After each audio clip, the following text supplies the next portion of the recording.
Moi, Marie, j'ai retenu 2 idées. Tu me diras si tu as le droit de pas être d'accord. Il y a vraiment l'idée des biomarqueurs, qui vraiment le repérage précoce, les biomarqueurs. Et ça tombe bien, parce que figurez-vous que le GIS organise un colloque sur les biomarqueurs le 14 novembre prochain à Maison de la Chimie à Paris. Il reste quelques places. Un petit peu de pub. Et puis, non mais j'en profite. Et puis, on a aussi parlé de participation des personnes. Et ça a été dit dans le topo de Gabriel. Ça a aussi été dit dans le topo de Cindy, t'en as un petit peu parlé, même si on est sur une thématique de recherche qui s'y prête pas forcément. Tout d'abord, oui Marie. J'ai un truc aussi que j'ai noté, je trouve, c'est la question globale des TND. C'est-à-dire qu'on a un certain nombre de présentations qui portaient plus particulièrement sur un TND, mais on se rendait compte que globalement, il y avait quand même de forts liens avec les autres TND. Et je trouve que c'est aussi un des éléments qu'on peut retenir de cette rencontre avec les jeunes chercheurs. Tout à fait. Peut-être, si je peux me permettre une première question. Il marche mon micro ? Ouais, il marche. Peut-être une première question, et je vais m'orienter vers nos amis canadiens. Le Québec, Gabriel, le Québec fait partie du Canada. Je veux pas créer de problème. Peut-être une première question. Tout d'abord par rapport, justement, à ces enjeux ces enjeux de sciences ouvertes. Peut-être Boris aussi, tu pourras aussi réagir. Ces enjeux de sciences ouvertes et de recherche participative. On avait parlé l'année dernière lors du colloque du GIS, où justement vraiment l'intérêt de ces approches-là. Et au Canada, vous êtes super. On est très jaloux de ce que vous faites. On est très preneur de vos conseils. Peut-être tout d'abord, professeur Menglan-Chuan, c'est quelque chose que vous développez au sein du laboratoire. Moi, j'ai eu un échange récemment avec Adeline Lacroix, qui est une jeune chercheuse qui est venue faire un postdoc chez vous, qui est impressionnée. Vous avez un service dédié à la recherche participative au Canada. Ce que vous pouvez peut-être nous dire à l'Université de Toronto, au CAMH, vous pouvez peut-être nous dire un petit mot de comment c'est structuré et comment est-ce que vous arrivez à inclure les jeunes chercheurs dans ces démarches participatives et de sciences ouvertes. Bonsoir, Maxime. Bonsoir. J'aimerais remercier l'interprète parce que je suis véritablement moi handicapée de ne pas pouvoir vraiment comprendre le français. Et donc, je pense que la première question concerne donc la recherche participative et je pense que c'est quelque chose qui doit être impulsé par la communauté ensemble. Et Dr Nicolaïdis nous en a parlé ce matin de la valeur du process et le processus pour arriver à définir des objectifs communs et de trouver un terrain d'entente sur comment faire de la recherche ensemble et inclure une recherche inclusive. C'est quelque chose qui prend du temps et qui nécessite des efforts pour trouver en fait ce lieu commun ou ce terrain d'entente. Parfois, on est polarisé par nos différentes perspectives à la surface, mais les gens peuvent peut-être oublier qu'il y a des choses en commun, même si en surface, de façon superficielle, on a des valeurs et des objectifs différents. Mais en fait, il faut trouver ce terrain d'entente, ce territoire commun. Donc voilà. Et pour revenir à des exemples, vous avez parlé de notre expérience à Toronto. On a parlé des structures de leadership auxquelles on aimerait en fait dédier des ressources et pouvoir incorporer en fait une recherche participative et une pratique de recherche, parce que parfois, par exemple, un des centres là où je travaille, un centre de recherche dirigé par une chercheuse qui recherche en fait depuis 20 ans, plus de 20 ans, cette question, elle promeut en fait la recherche participative comme étant vraiment nécessitant de la participation. Donc d'avoir des groupes, comme ce qu'a dit professeur Nicolaïdis, créer des groupes de conseil et la participation de parents, de soignants, de membres de la famille, ou alors des personnes qui sont soit qui ont qui sont autistes ou alors qui ont des handicaps, et que tous ces groupes participent au projet, mais aussi au-delà, des jeunes chercheurs qui arrivent avec une idée ont la possibilité d'écouter premièrement en fait le récit, ou en tout cas le vécu, l'expérience des personnes concernées, et qu'à partir de là, ça n'est pas quelque chose qui est reçu par procuration, mais de façon directe.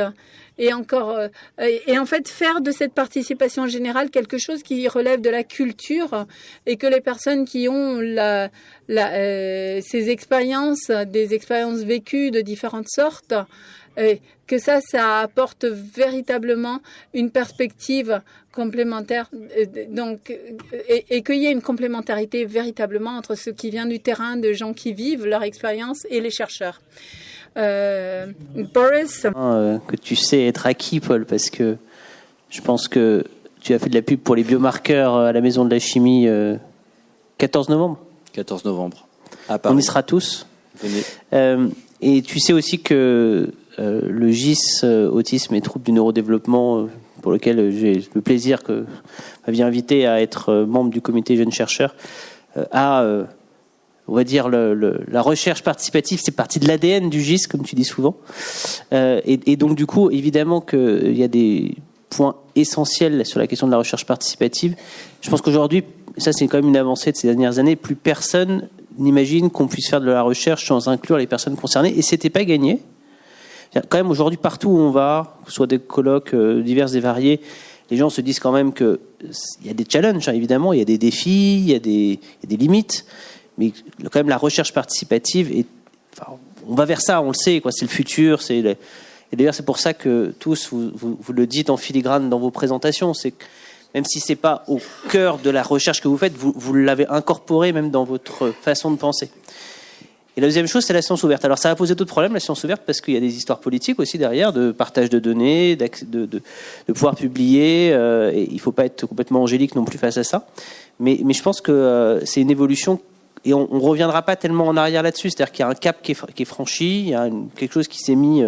On parlait tout à l'heure avec de la question de la bifurcation, c'est vraiment ça. C'est-à-dire on s'y est mis, là c'est parti vers ça. On sait qu'on devra aller vers toujours plus de sciences ouvertes. C'est demandé par les revues, c'est demandé par les instances, c'est demandé par la population. Hein. Et je suis toujours assez surpris quand on arrive dans le monde de la recherche, on imagine que les données elles nous appartiennent, elles sont à nous, mais en fait, je pense que pour la plupart des gens dans le monde, les gens qui ne font pas de la recherche, pensent que les données sont ouvertes. Ça paraît hallucinant que l'État paye des études, paye de la recherche, et que les recherches elles soient gardées par le chercheur pour publier. Donc je pense que de toute façon, inévitablement, ces deux créneaux-là, sciences ouvertes et recherche participative, c'est le futur, de toute façon. Ça va avec une évolution de la société. Après, je ne sais pas, qu'est-ce que vous en pensez ? Est-ce que c'est des choses qui vous semblent évidentes, que vous avez inclus, que vous avez déjà intégrées dans vos pratiques, ou ça vous semble des choses... Je ne sais pas, on n'a pas énormément d'écart, je vais essayer de me rajeunir un peu, mais... Peut-être deux générations, je ne sais pas, d'écart. Et ça vous semble évident, ces deux points-là, ou pas ? Moi, concrètement, pendant ma thèse, je me suis retrouvée confrontée à cette question, puisqu'on avait voulu partager les données, parce qu'il y avait beaucoup de données de motricité, et on trouvait ça intéressant de les partager, sauf qu'il y avait un promoteur, et que les données devaient être stockées quelque part, et elles ne devaient pas être partagées. Donc, il y a encore des freins. Et je pense que ça pose la question des autorisations éthiques, comment elles sont délivrées, en fait, pour ne pas se trouver bloqué derrière. La démarche était là, mais en fait... Après, nous, en préclinique, la science ouverte, en fait, au final, de l'expérience que j'en ai, ça dépend vraiment du laboratoire dans lequel on travaille et aussi de la ligne directrice du laboratoire. Parce que j'ai déjà, pas moi directement travaillé, mais collaboré avec des chercheurs qui ne voulaient absolument pas partager les données tant qu'elles n'étaient pas publiées avec qui que ce soit. Et je pense que, en fait, justement, tu parles de générations, donc certes, on n'est pas très loin, mais avec des générations où la distance est beaucoup plus importante, cette notion de science ouverte, comme ces personnes sont encore dans les laboratoires, ça peut être un challenge au quotidien avec certains chercheurs. qui, au final, comme c'est eux qui sont porteurs des projets, porteurs des financements, ont une main mise sur est-ce qu'on a le droit ou pas de partager. Et ça, en tant que jeune chercheur, je sais dans l'école doctorale à laquelle j'étais affiliée, il y avait cette problématique-là. Et par contre, pour la recherche participative, moi, ça me semble une évidence que, en fait, si on a la possibilité de parler avec des gens dont c'est les problématiques au quotidien et qui peuvent, entre guillemets, guider nos questionnements, faut le faire. C'est pas ça, par contre, oui, je suis d'accord, c'est une évidence. Pour moi, c'est un peu un cas particulier, je pense, parce que peut-être que je ne l'ai pas assez bien précisé, mais les données sur lesquelles on travaille, c'est des données qui sont acquises dans le cadre du soin. Et donc, il y a une réglementation un peu particulière qui est MR 004 ou un truc comme ça.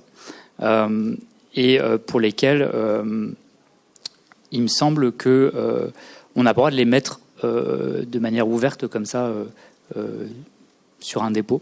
Je pense qu'il faut passer par... éventuellement, je crois qu'on a l'accord de... si elles sont correctement anonymisées. Alors, il y a la question de comment on anonymise des données d'imagerie cérébrale. Voilà, qui sont un peu particulières. Oui, moi, je démarre que je suis dans l'Institut neurologique de Montréal, qui est vraiment encourage la science ouverte. Et moi, je trouve qu'il y a deux problèmes. La première, c'est vraiment les financements. Donc, c'est ça. Je trouve qu'à l'Institut dans lequel je suis maintenant, il encourage vraiment la science ouverte avec les financements. Donc, si ton étude en partie en fonction de science ouverte, puis vous voulez gagner plus d'argent, plus de financement. Donc, moi, je trouve que ça stimule un chercheur de faire ces études-là. Puis aussi, avec QAnK, le cohorte QAnK, pour nous, c'est vraiment un problème de documentation. Donc, chaque fois que vous avez une étude qui est science ouverte, il doit être vraiment documenté et ça prend beaucoup de temps. Il faut avoir une méthodologie qui est vraiment expliquée avec beaucoup de détails. Et moi, je trouve que comme jeune chercheur, je m'en fiche, j'aime beaucoup les sciences ouverte, mais les chercheurs plus âgés, ils n'ont pas le temps de documenter dessus, d'anonymiser les données. Donc, c'est ça des problèmes, des obstacles qu'on trouve avec la science ouverte. Mais s'il y a des financements, s'il y a des temps, pourquoi pas. Ouais.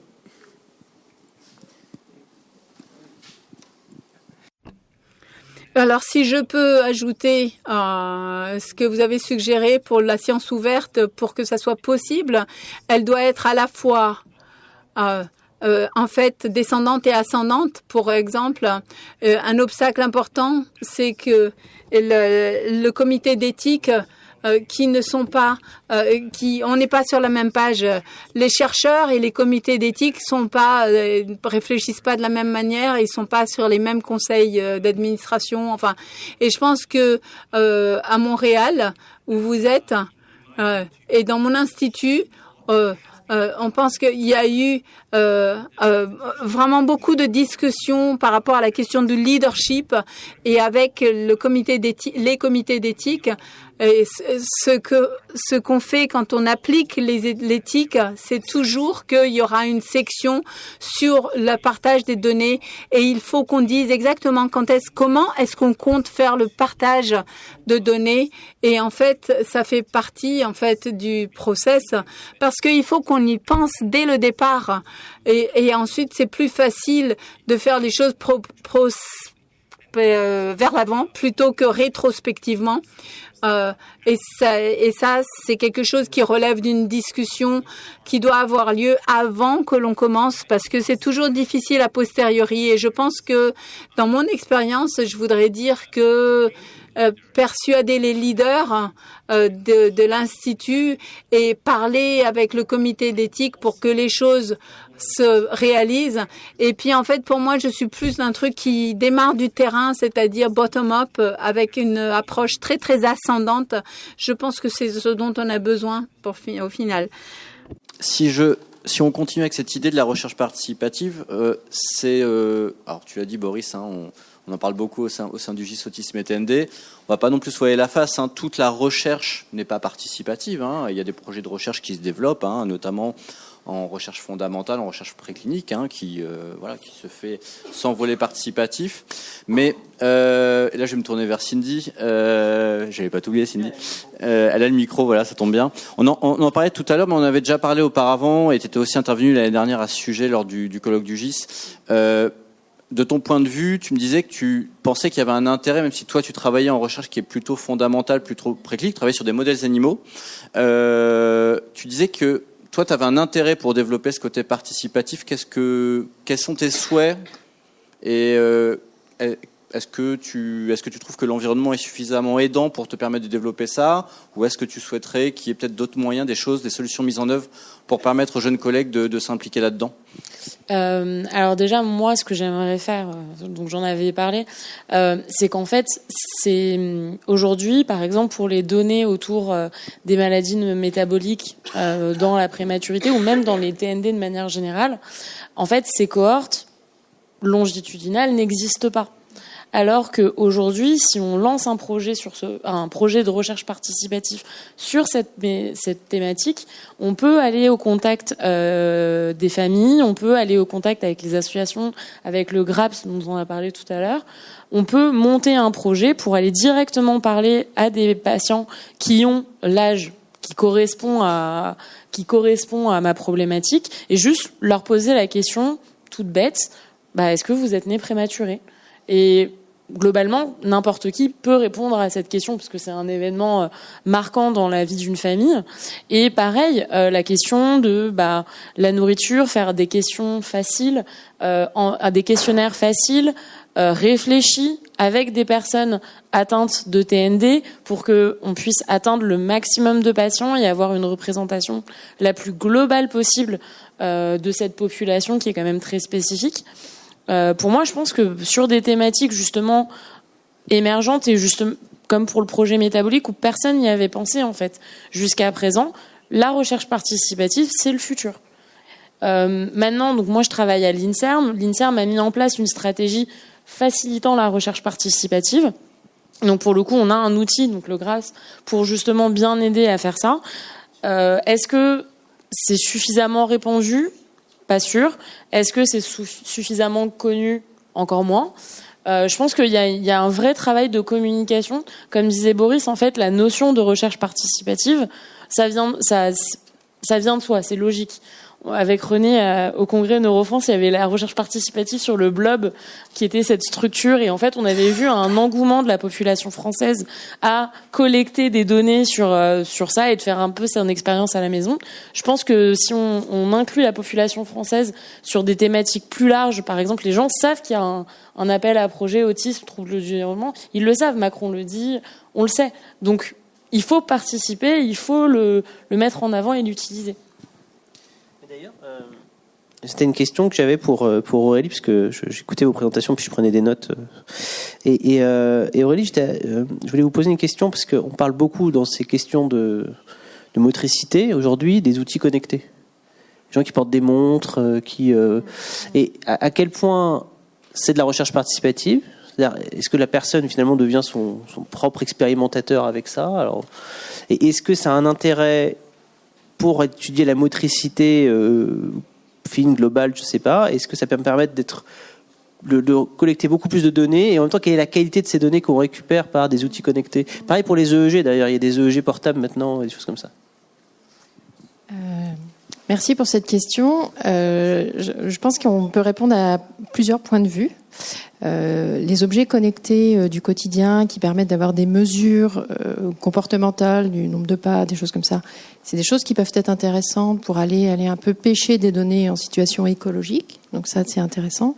Après, si on se place du point de vue des biomécaniciens, où on va avoir des analyses fines du comportement, ça va permettre de répondre aux mêmes hypothèses et aux mêmes questionnements. Après, toute la question en biomécanique, et ça rejoint la question de l'évaluation situation écologique, c'est comment on mesure au plus près la performance motrice avec des systèmes qui soient le moins contraignants dans la réalisation du geste. Donc, ils travaillent notamment avec des centrales inertielles qui permettent de mesurer des amplitudes articulaires, des mouvements, sans avoir à coller ces marqueurs et à envoyer du signal, récupérer du signal, ce qui ajoute un petit peu du bruit dans le traitement après des données.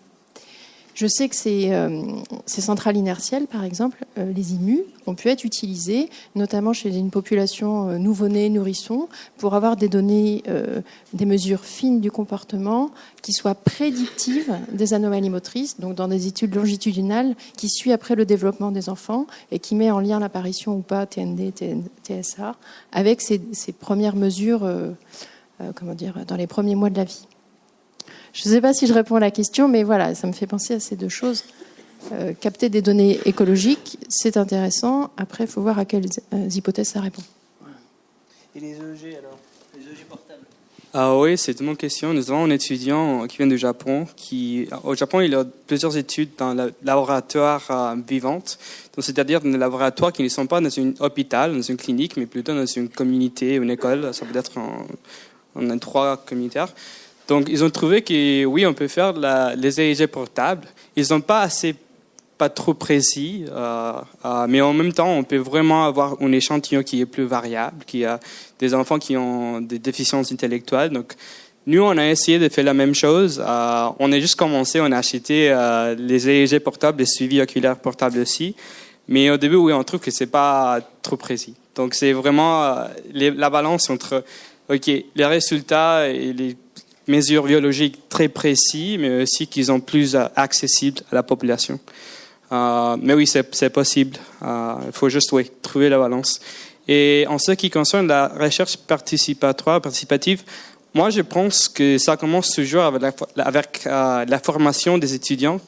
Donc, les Canada, cette année, ils ont créé un projet, c'est une plateforme, elle s'appelle CanNRT, donc Canadian Association nationale pour l'étude des troubles neurodéveloppementaux. Mais comme étudiants dans cette plateforme, ils ont une colloque chaque année, une école d'automne, comme ça. Donc, dans cette semaine, on suit des cours dans la biologique et la partie plutôt biologique dans l'autisme. Mais les curriculums, tous les cours sont aussi créés avec un groupe des personnes autistes. Donc, ça veut dire que nous, comme étudiants, nous avons l'opportunité d'apprendre la partie biologique, mais aussi d'apprendre la partie humaine. Donc, la partie qui est l'accès aux services, les politiques dans les différents États, des provinces au Canada. Et moi, je trouve que j'ai des collègues qui travaillent seulement avec des souris, qui travaillent seulement avec des modèles biologiques, mais qui, dans cette colloque-là, ils ont appris vraiment comment mêler toutes ces informations.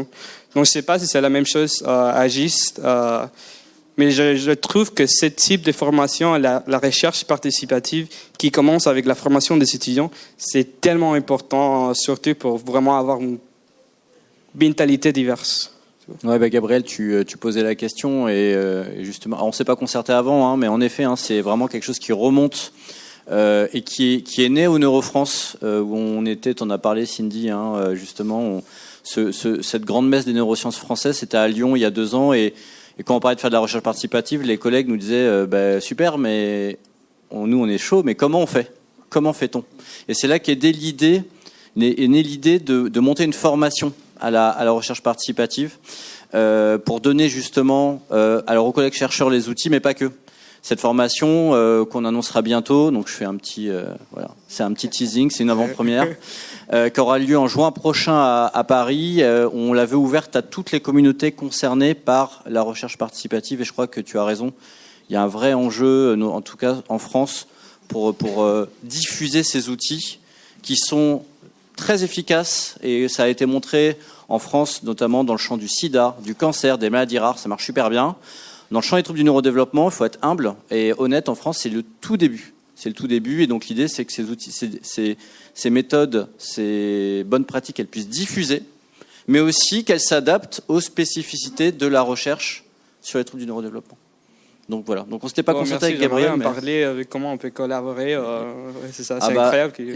Exactement. Et on a une envoyée très spéciale qui est donc au KMH, le laboratoire où travaille le professeur Meng Lang Chuan, quand elle nous partage des documents qui sont accessibles au grand public, fournis par l'Université de Toronto, mais on sait qu'au Neuro à Montréal, c'est aussi le cas, on est impressionné, on se dit mais pourquoi on n'a pas ça? pourquoi on n'a pas ça. Enfin, c'est l'évidence. Mais voilà, donc il faut que ça puisse diffuser. Alors la recherche participative, on en a beaucoup parlé. Voilà, on avait pris 2 axes, sciences ouvertes, recherche participative. On est parti sur recherche participative, très bien. La recherche participative, c'est aussi l'échange. Et il y avait des réactions dans l'auditoire. Tiens, vas-y. Merci. Emmanuel Louis-Durand, je suis praticien hospitalier en centre ressources autisme et j'étais assez marquée par votre débat et qui, effectivement, nous dissocie, nous, Européens, justement, sans doute des Canadiens, parce que je trouvais que transparaissait trop notre attente à nous de cliniciens ou de chercheurs.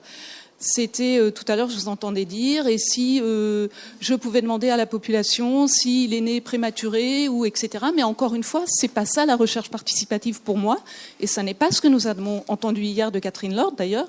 La recherche participative, c'est inclure les personnes, les familles, les personnes concernées, les pères aidants, et leur poser les questions qu'ils souhaitent poser à des chercheurs ou qu'ils souhaitent voir posées par des chercheurs et y réfléchir ensemble. Donc c'est leur question en termes de besoins, en termes de compréhension de leurs troubles, mais c'est pas répondre à nos questions nous, parce que c'est pas ça pour moi la recherche participative. Voilà. Merci. C'est là où je pense qu'il y a un débat à avoir et qu'on n'évitera pas, c'est à quel niveau de participation on va. C'est-à-dire, pendant longtemps, on disait oui, je fais de la participation parce que je vais une fois par an dans le congrès de l'association qui m'a donné un petit budget pour que je travaille. Et je leur fais un retour sur l'article que j'ai publié ou je leur raconte mes dernières recherches. Ça, c'était vu comme la participation du chercheur au congrès. Puis après, il y a eu le chercheur, il est sur les réseaux sociaux, il tweet, alors du coup, les gens, ils voient, donc c'est participatif, etc. On s'accorde aujourd'hui pour dire que c'est plus participatif. Et après, il y a une démarche... par exemple, de médecine participative, qui est Génida. Par exemple, Génida, c'est une cohorte en ligne, dans laquelle les gens s'auto-phénotypent, en tout cas les parents décrivent les symptômes de leurs enfants qui sont porteurs de telle ou telle anomalie génétique. Et donc c'est une recherche participative, au même titre que quand vous photographiez les oiseaux de votre jardin, vous pouvez les faire remonter, vous comptez les fleurs à tel endroit, etc. Donc c'est des ressources qui sont pour les chercheurs. Et je pense que ça, on y arrive, mais il y a encore quelques années, c'était encore un peu du futur de faire ce level-là. Et puis maintenant, on arrive à une autre étape, qui est l'étape de co-construction, et d'être des co-chercheurs. Et ça nécessite beaucoup d'efforts, et c'est pour ça qu'on met du temps, et c'est pour ça que les Canadiens, ils ont un temps d'avance. C'est parce que, peut-être parce qu'ils sont plus intelligents que nous, je suis pas sûr, mais d'ailleurs, vous savez que les Canadiens, il y en a beaucoup qui ont immigré par La Rochelle, c'est pas très loin, il y avait un gros port, La Rochelle, ils partaient de là. Donc quelque part, c'est la France qui a nourri l'esprit canadien. Ça, c'est pour le Québec, c'est un peu moins pour Toronto.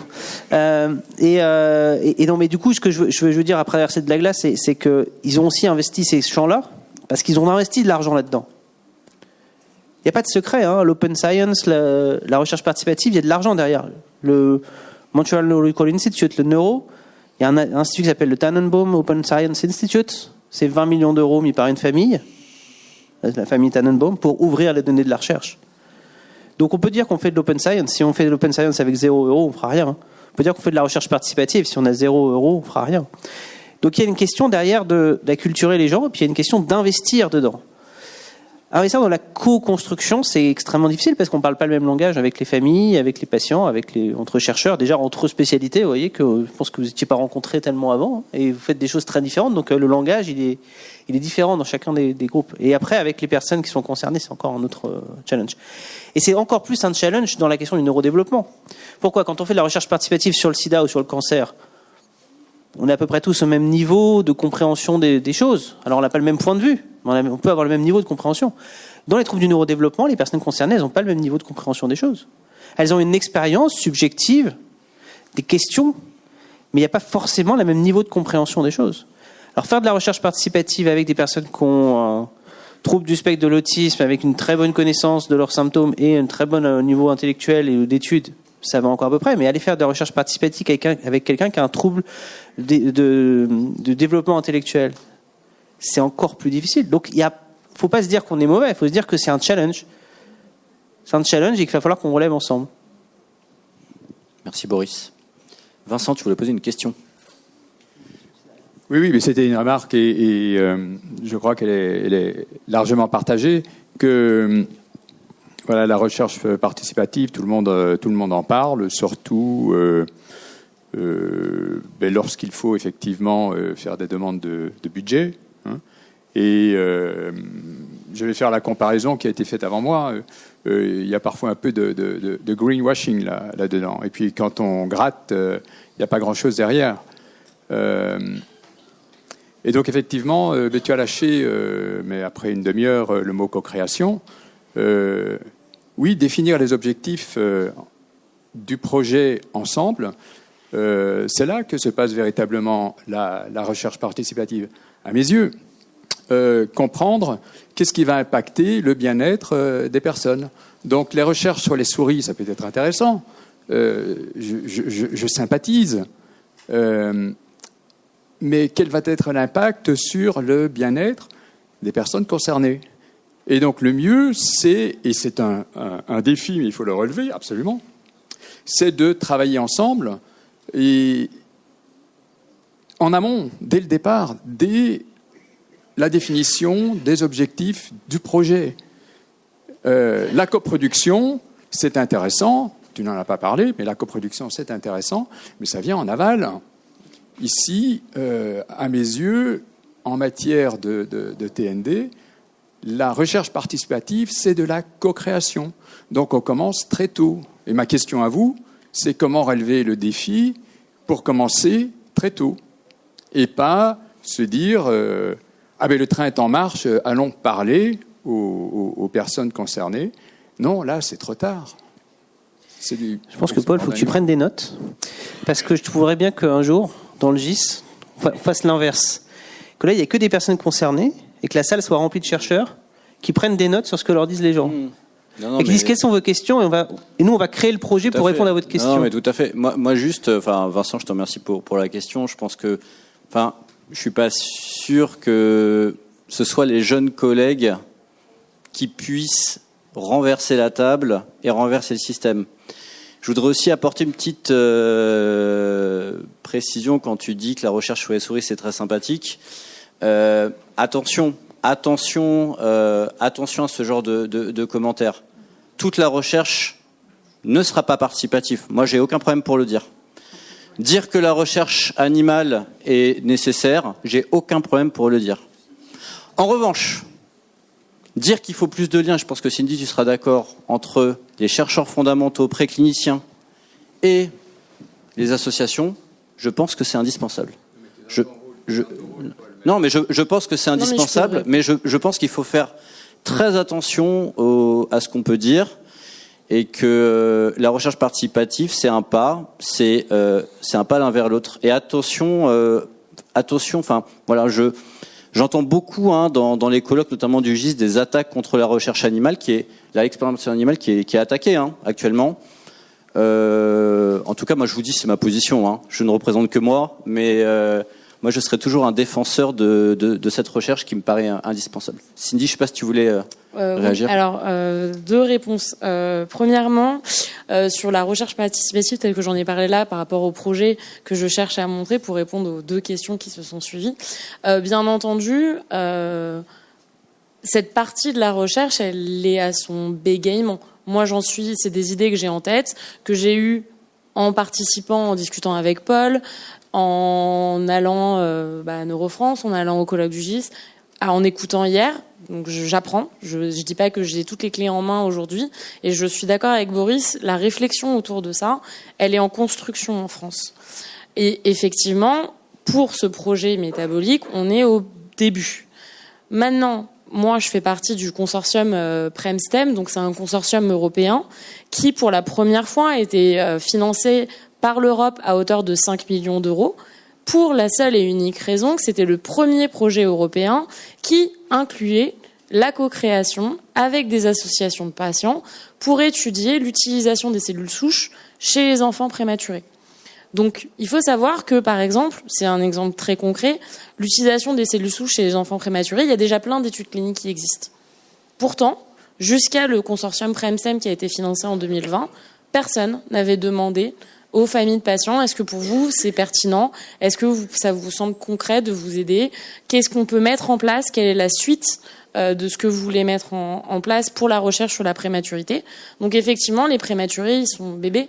Donc on parle directement avec les parents. Et là, le consortium arrive à sa fin et on est en train de préparer un article autour de la co-création qui a été effectuée pendant ces 4 dernières années. Donc la co-création, elle commence à arriver en France, elle commence à être appliquée aux TND et aux maladies. Moi, je découvre, mais j'ai évolué dans cet environnement. Et la co-création, dans le cadre du projet PremStem, a été imaginée et construite dès le début du projet, même si ça existait déjà avant. Merci. Donc ça prend. Merci Cindy. Puis oui, il faut pas non plus avoir honte de dire qu'on est humble et qu'on débute et que c'est pas parfait, mais qu'on essaye.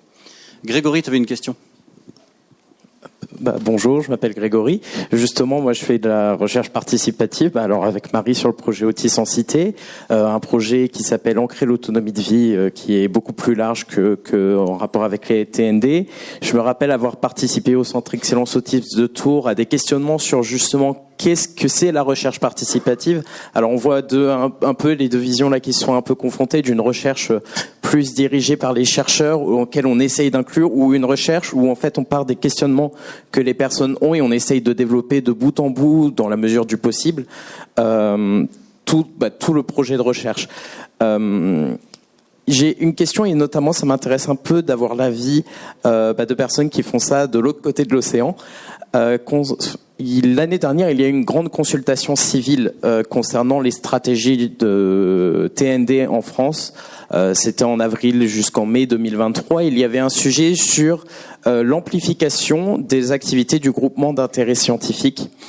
Alors massivement, les avis étaient pour, mais il y avait des arguments contre qui paraissaient très pertinents et qui aussi concernaient la recherche participative. Déjà, alors c'est une des missions de l'ARAPI qu'on essaye de mettre le plus en œuvre, c'est de diffuser l'information scientifique. C'est que pour beaucoup, la recherche c'est 38 € le papier, et puis ensuite derrière pour avoir les informations, les comprendre, c'est très compliqué d'en faire quelque chose. Et il y a directement des attaques justement sur les biomarqueurs et tout ce qui va être recherche de quoi que ce soit de pathognomonique dans les TND qui permettrait justement de mieux identifier dans la biologie, etc. Il y a beaucoup d'attaques puisque à quoi ça sert sur le terrain dans la vie de tous les jours.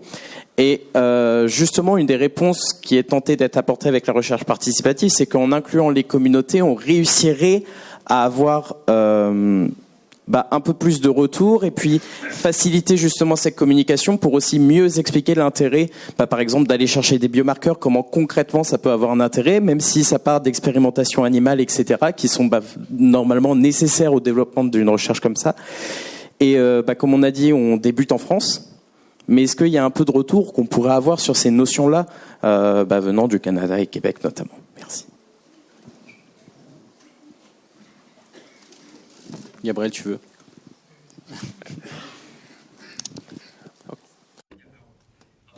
Ouais, bon, je vais essayer de répondre et puis ensuite Gabriel va répondre aussi. Deux choses pour commencer. D'abord, la dissémination en fait de la recherche et des résultats vers le public, le grand public. Les chercheurs vont bénéficier énormément de la collaboration avec des personnes, les personnes pour lesquelles cette recherche est vraiment pertinente et importante, et s'assurer que les résultats sont livrés d'une manière à la fois qui ait du sens et qui soit utile.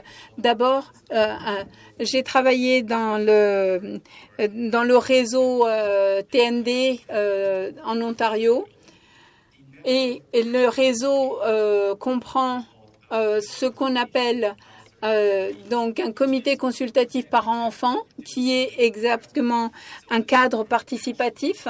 Et ce réseau a un comité qui guide, qui dirige le développement de la science et qui oriente, et aussi la dissémination des résultats Et ça, c'est quelque chose qui ressort de ce réseau. Les mises à jour, les annonces qui en sortent, c'est des choses qui sont passées par les membres de la famille par rapport aux jeunes neurodivergents ou les adultes neurodivergents. Et en fait, le message est donné d'une manière accessible. Et encore une fois, je veux faire écho à ce que le docteur Nikolaïdis a dit ce matin, c'est que si on crée votre papier ou votre abstract, votre résumé pour les personnes qui ne sont pas des scientifiques, mais quelque chose qui soit accessible à des personnes qui ont un handicap, en fait, vous arrivez en faisant ça à créer quelque chose qui soit gagnant-gagnant pour tout le monde. Et ça, c'est par rapport au consortium de recherche. Mais encore une fois, aussi, si vous êtes dans une position de faciliter la publication et de disséminer des résultats, il y a aussi des mécanismes qui...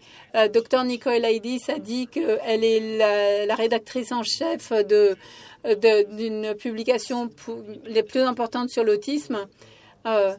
Et puis, j'ai participé à une des réunions. En fait, ces deux papiers, ces deux journaux scientifiques ont en fait une synthèse destinée au grand public et au-delà de l'abstract scientifique. Et ça, c'est un processus obligatoire avant la publication. Et je pense que ça devrait être une pratique générale parce que c'est pas si facile que ça d'écrire en visant comme lecteur le public, un public qui a besoin d'informations dans une forme simple à comprendre.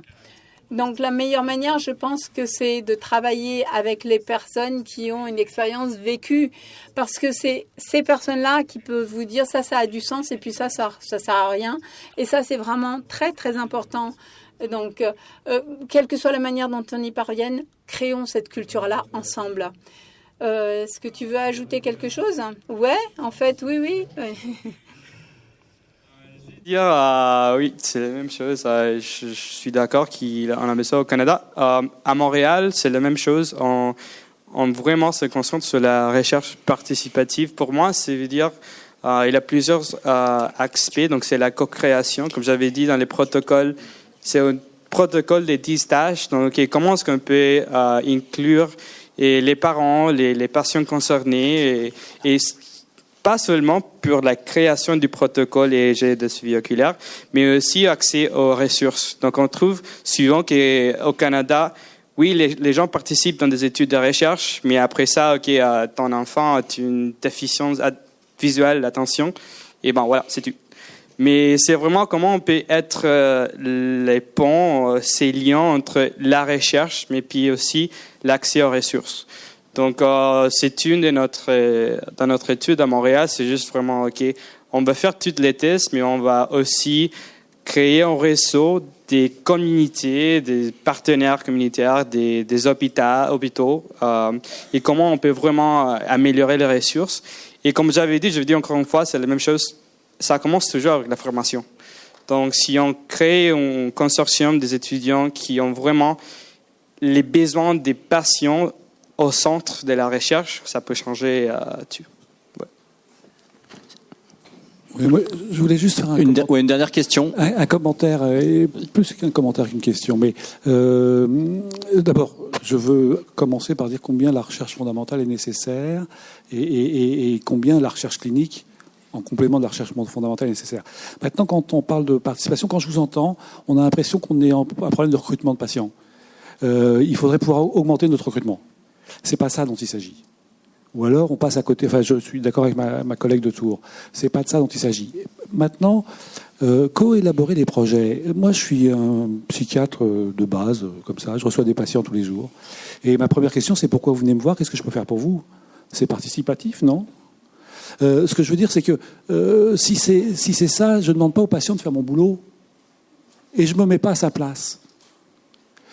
Co-élaborer des projets, c'est pas former des gens qui sont dans la population concernée par un problème de santé X et Y et les former à monter un protocole de recherche.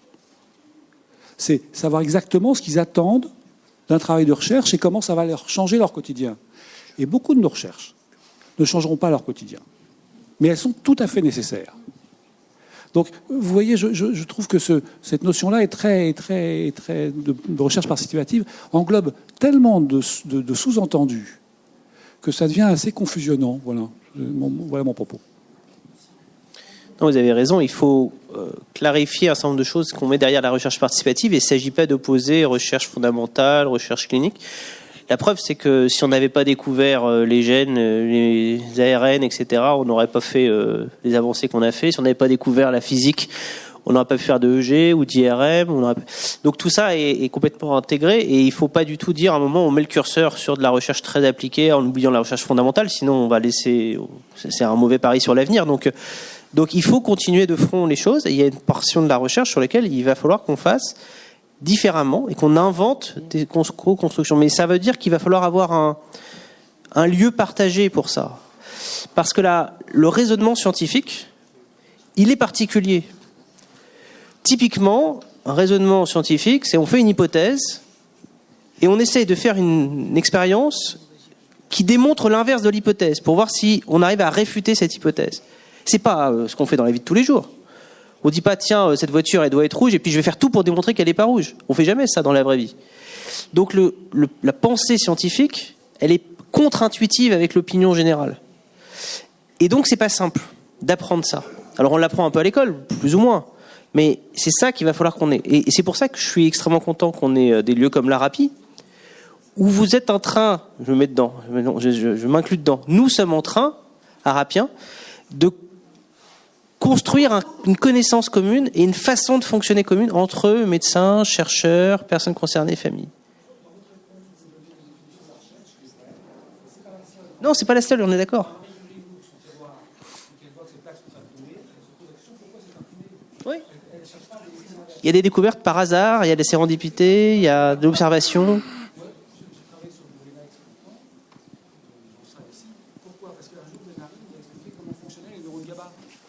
Et comment ils s'inversaient de polarité quand ils étaient dans la situation de développement fœtal, et quelles conséquences ça avait. Il avait fini par une boutade, et c'est cette boutade qui m'a mis sur la piste. Si vous donnez du Valium à une maman enceinte, vous endormez la maman et vous excitez le fœtus. Et moi, mes patients, mes parents, m'avaient dit c'est bizarre, on leur donne du Valium, ils sont excités. Donc, vous voyez, c'est la rencontre là entre cliniciens et chercheurs fondamentalistes qui est importante.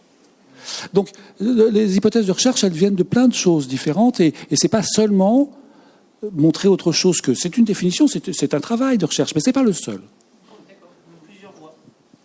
Isabelle. Voilà. Oui, bonjour. Moi, je trouve cette discussion passionnante. Moi, je parlais en tant que maman de 2 enfants autistes, où j'ai participé à des recherches, j'ai répondu à des questionnaires. Mes enfants ont eu des prises de sang, des IRM, et on n'a pas eu de résultat. Et un remerciement, c'est bien, mais je voudrais au moins savoir, même si ça n'a pas servi, même si on n'a pas réussi à démontrer, mais je trouve que c'est vraiment très important qu'on soit associé aux résultats. Voilà. C'est même pas que c'est important. J'étais frustrée et j'ai plus envie de le faire, j'ai plus envie de me casser la tête à répondre. Vous dites que ce sera important qu'on ait des résultats. C'est pas important, c'est crucial. C'est-à-dire qu'aujourd'hui, si on ne fait pas ça, on est un mauvais chercheur. On ne donne même pas à la population la capacité de comprendre ce à quoi elle a participé. Et ça, c'est l'évolution de la société. Et c'est logique. Je ne sais pas à quel moment vous avez participé, il y a quelques années. Ils sont adultes maintenant. Ils sont adultes. Mais c'est ça. Et en fait, si vous faites ça, vous tuez aussi toute l'importance que la recherche a pour la société. Vous ne démontrez pas l'utilité de la recherche. Donc c'est une vision court-termiste de venir, entre guillemets, de piller les informations de quelqu'un, ou de les récupérer comme ça, et puis de pas les donner, de pas donner. Donc il y a un mouvement aussi des patients, et ce qui est légitime, d'accéder à ses propres données de recherche. Ça pose des questions très éthiques, très compliquées, parce que si dans l'analyse génétique qu'on fait, par exemple, je découvre que maman elle a un risque de cancer du sein, est-ce que je donne ou pas l'information alors qu'elle n'a pas participé pour ça dans l'étude, etc. Donc il y a des enjeux éthiques derrière dessus, évidemment, mais c'est crucial et il faut se poser ça. Et il faut arrêter de séparer recherche et clinique. Et c'est ce qu'on a très bien dit notre collègue canadien. Il vient me voir, le patient, pour participer à une étude de mouvement oculaire, etc. Et derrière, je travaille avec les hôpitaux parce que je sais qu'il va peut-être y avoir un besoin à tel endroit et je vais l'aider. Et il y a quelque part une récompense à participer à la recherche et qui bénéficie à tout le monde, qui bénéficie aux chercheurs qui recrutent et aux patients et à l'entourage. La plupart des parents ont envie de faire avancer la recherche, ont envie de participer, ont envie d'aider les jeunes chercheurs, parce que c'est des gens qui, en général, sont motivés et ils ont envie de donner, et c'est vrai qu'il faut ce retour. C'est indispensable. En fait, le gros problème, et je reviens avec ce qu'on disait tout à l'heure, la limite, c'est qu'on est sur l'ancienne génération de chercheurs. Prenez un peu de haut. Non, mais c'est vrai. Moi, je vois dans mon laboratoire la vulgarisation scientifique. Tu veux que j'ai des problèmes, c'est ça? Je termine juste sur ça. Non, mais parce qu'en fait, je trouve que il y a un shift qui est en train de se passer, que ça soit en France ou ailleurs. Et la problématique, c'est d'ouvrir le débat. Par exemple, moi aujourd'hui, sur la question de la recherche participative, le débat est strictement à l'opposé de celui qu'on a eu à la même table ronde lors du colloque du GIS. C'était complètement différent. Donc là, moi, j'apprends encore plein de choses.